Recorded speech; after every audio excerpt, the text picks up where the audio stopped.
Hi everyone, welcome to Consentia channel. My name is Philippe, and in this video, sorry I'm a little sick, so my voice is a little different, makes it a little stronger. But yeah, today I'm gonna be talking about how our fears interfere with our beliefs, and all the way around, beliefs making fear. So I have a bunch of examples to talk about this. For example, I was talking to a friend. He was used to smoke weed, and while he was smoking weed, he kind of felt like need to stop, because in his specific evolution process, in his specific moment, he felt that it was not making any good for him. It was actually make things worse and more difficult. So, and I had a lot of conversation with him about that, because I stopped smoking weed also. It's been like 3 years. So I talk a lot about that. So, but last week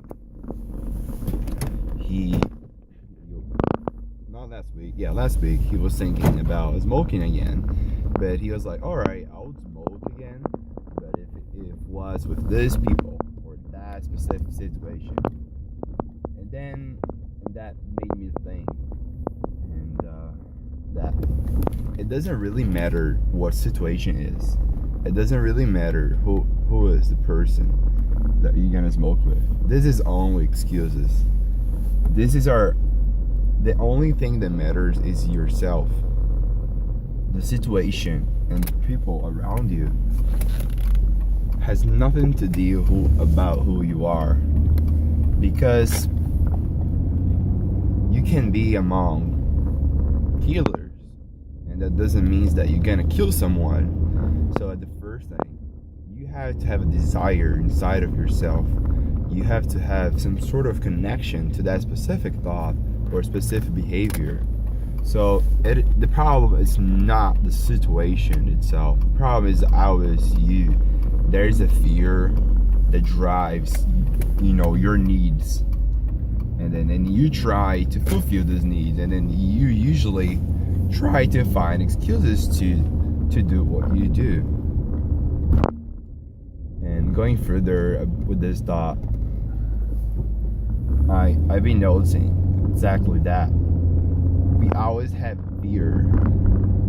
So we are fear-based beings, most of us, because that's the level, the earth level, in terms of,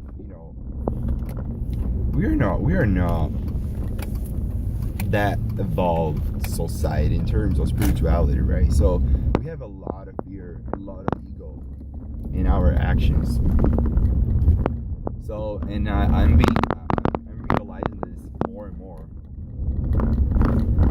I've been realizing that a lot of my actions are based on fear.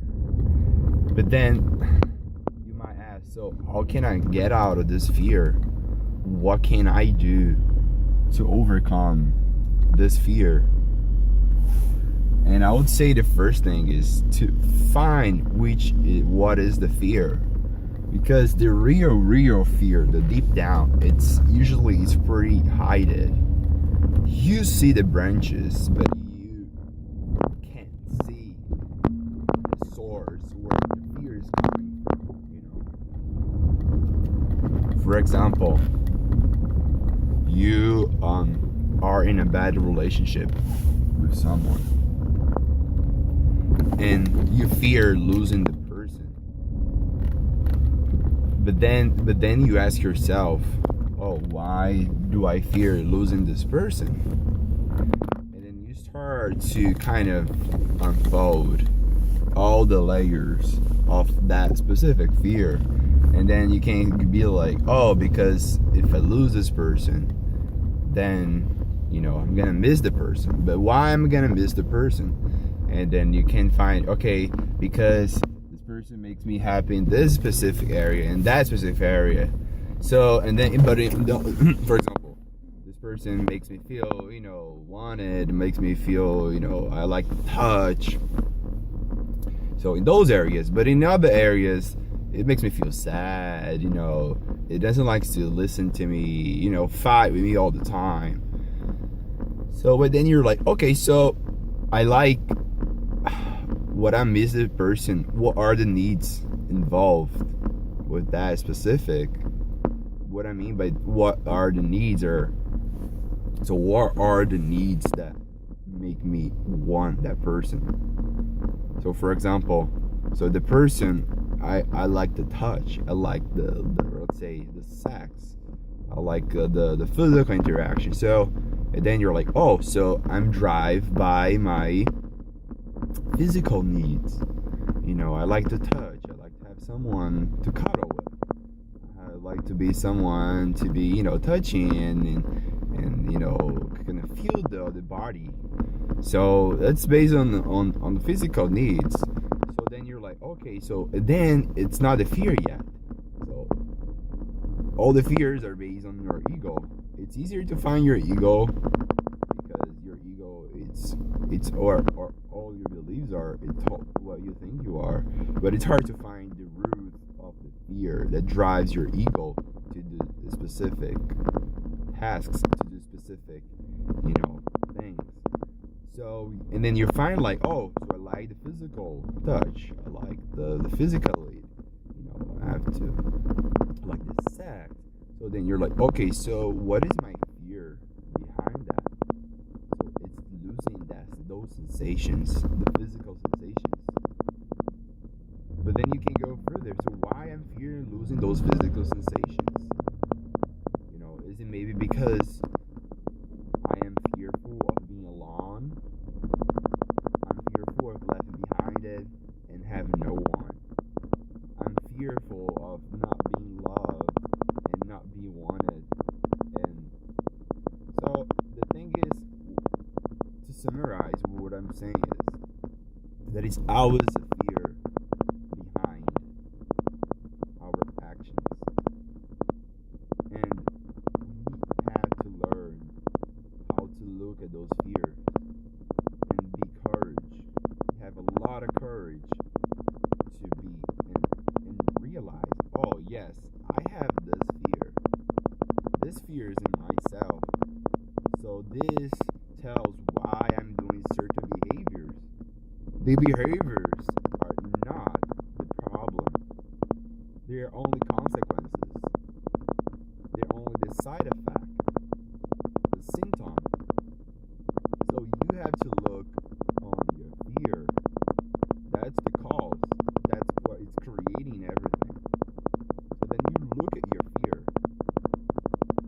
You look directly to your fear. And then you realize, okay, I have this fear. I have the fear of being alone. I have the fear of not being wanted. I have the fear of not being happy. Whatever your fear is, look at your fear and accept it. Don't try to hide. As much as you hide, more layers are created and more branches. And then it's going to be harder and harder to actually go deep down the root of your fear. So accept your fear and not change your actions. Not change starting bad relationships or smoking weed or being angry or being disappointed or not succeeding. So there's all side effects. Look at the fear that caused all of this. Look directly to the fear. And once you look directly to the fear, accept it. Say, yes, I see you. I know I have this. This is part of who I am. Don't deny, because that's part of who you are. Your fears are also who you are as a consciousness, as a being. Be courage to look at your fear and be, okay, I have this fear, so now how can I change inside of myself? It's not changing the situation. It's not changing your actions. It's changing who you are. It's changing deep inside. And that sense